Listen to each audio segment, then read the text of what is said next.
All right, we had to take a brief break, but we're back. We're back. We're back. And again, we're talking about mindless spending.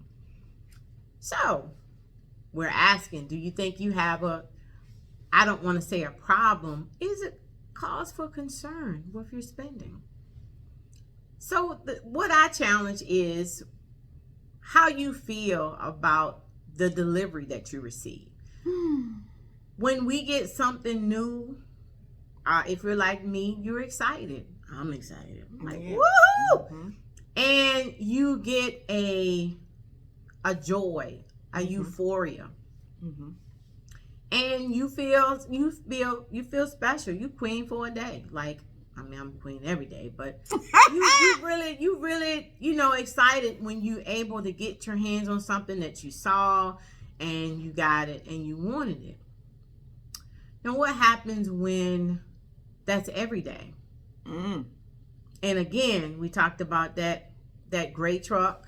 It could be a brown truck. Mm-hmm. It could be a white truck. Mm-hmm.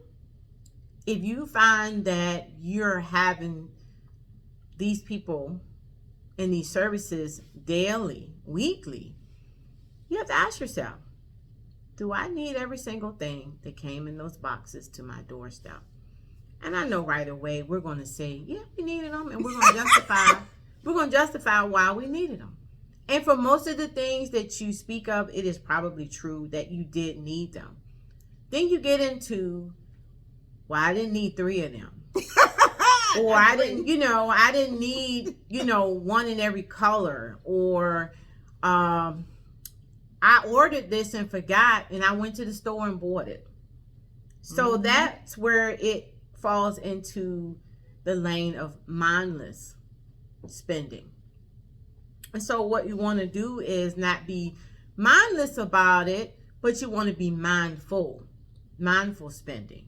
So perhaps instead of ordering on impulse, maybe put it in your basket, your virtual basket, and think about it. Walk away from it.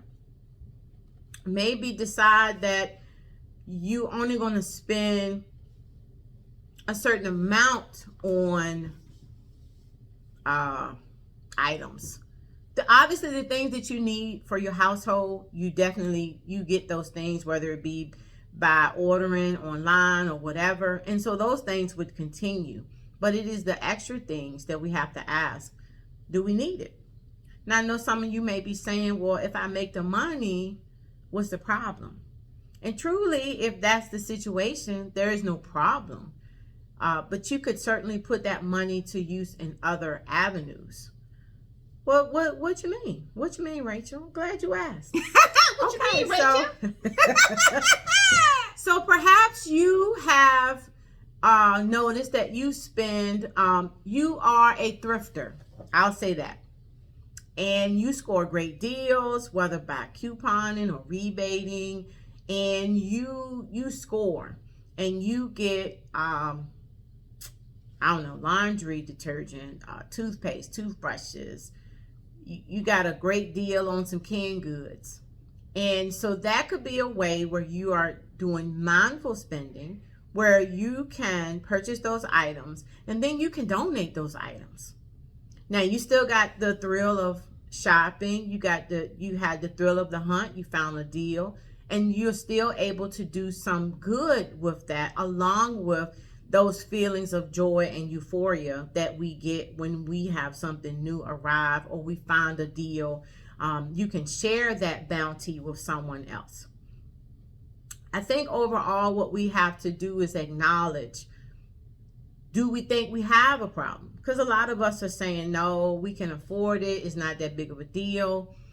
And I would challenge you to maybe kind of do a tally.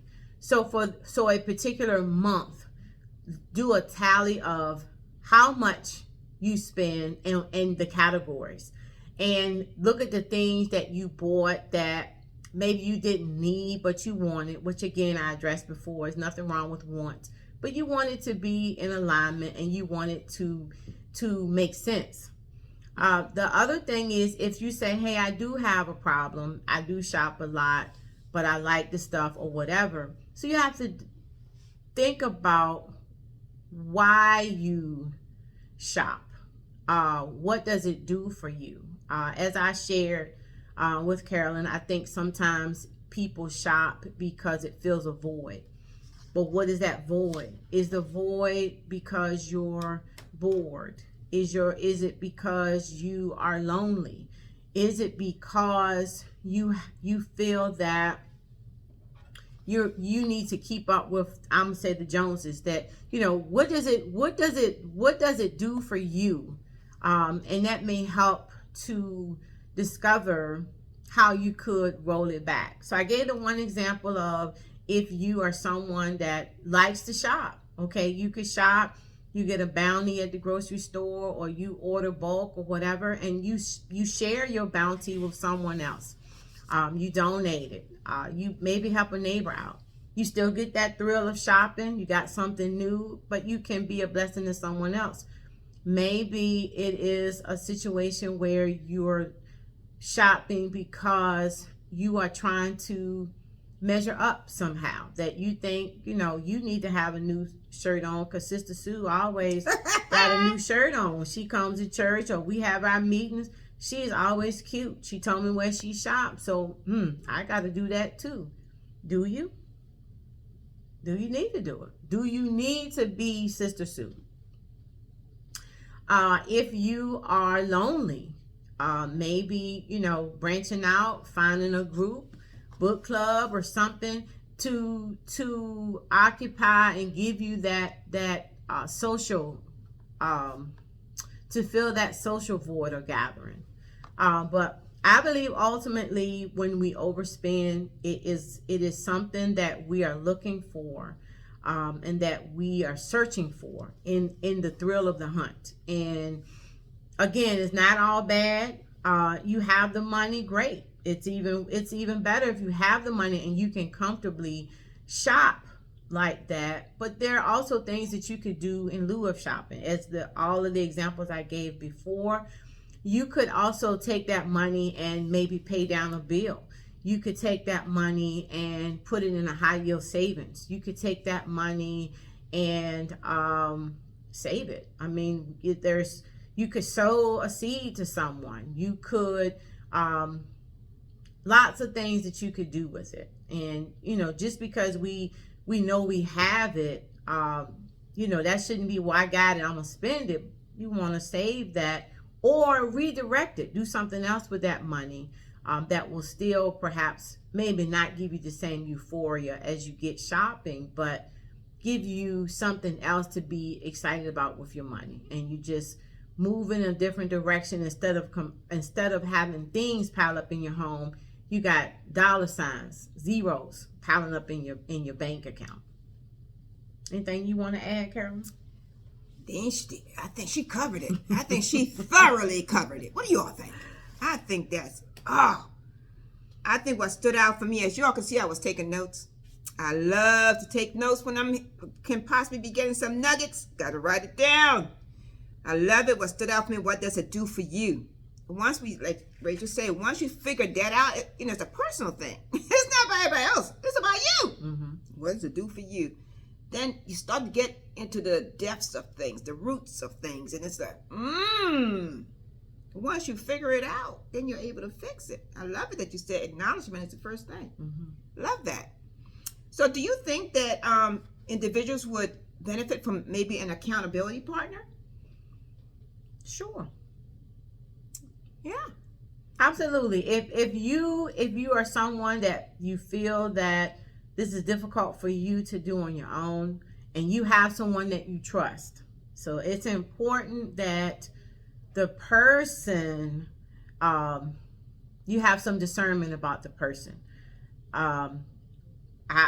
You would want someone that you are comfortable with telling you the truth in love, of course. You don't want anyone to just be, what could I say? You want someone that's going to tell you the truth, and you want someone that's going to do it in a way that doesn't crush you. So but you also have to be willing to be held accountable.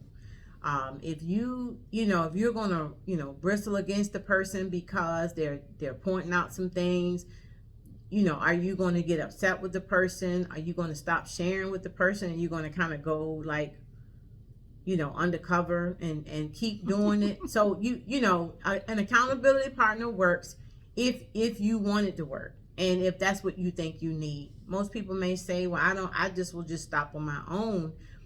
And you may be able to, without the need of an accountability partner, but it certainly helps when you have someone that's going to help you stay on task. Wonderful. Well said. And want to let you know that we're going to include on the bottom of this video some information about accountability partner. We do offer that as well. So feel free to contact us. All right. All right. Keep on being great. Until next time.